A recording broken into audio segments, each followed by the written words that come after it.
Hello guys.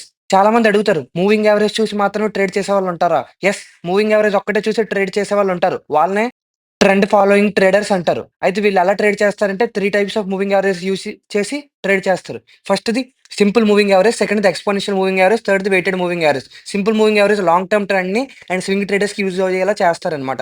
సెకండ్‌దొచ్చి exponential moving average. ఇది intraday వాళ్ళకి, scalping వాళ్ళకి. ఇది చాలా రిస్కీ అనమాట అన్నిటికన్నా. అండ్ థర్డ్‌ది వెయిటెడ్ మూవింగ్ యావరేజ్.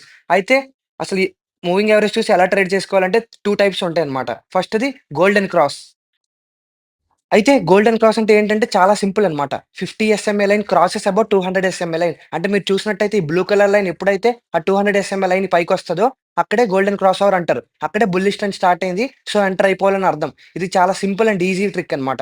అయితే అక్కడ ఎంటర్ అయ్యి ఆ కింద మళ్ళీ కిందకొచ్చినప్పుడు సెల్ పెట్టేయడమే. సెకండ్ టైప్ వచ్చి డెప్త్ క్రాస్. ఇది సెల్ చేయడానికి వాడతారు. 50 SMA line crosses below 200 SMA line. మీరు చూసినట్టయితే blue colour line, orange colour line కిందకొచ్చినప్పుడు డెప్త్ క్రాస్ అంటారు. ఇది బేరిష్ ట్రెండ్‌ని ఇండికేట్ చేస్తుంది. మీరు చూసినట్టయితే స్టాక్ ఆగకుండా అలా కిందకెళ్ళిపోయింది. కంటెంట్ నచ్చితే like, share and subscribe. And depth cross వచ్చినప్పుడు సెల్ చేయాలి గుర్తుపెట్టుకోండి.